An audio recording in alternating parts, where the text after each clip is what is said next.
Later, Henry stopped at Edward's station. "Hello, Henry," said Edward. "You look splendid. I was pleased to hear your happy whistle yesterday." "Thank you, Edward," smiled Henry. "Shh, shh. Can you hear something?" "It sounds like Gordon," said Edward, "and it ought to be Gordon. But Gordon never whistles like that." It was Gordon. He came rushing down the hill at a tremendous rate.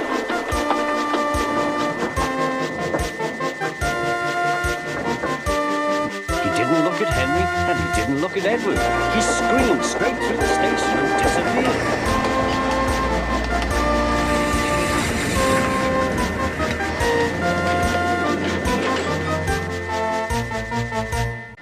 "Well," said Edward.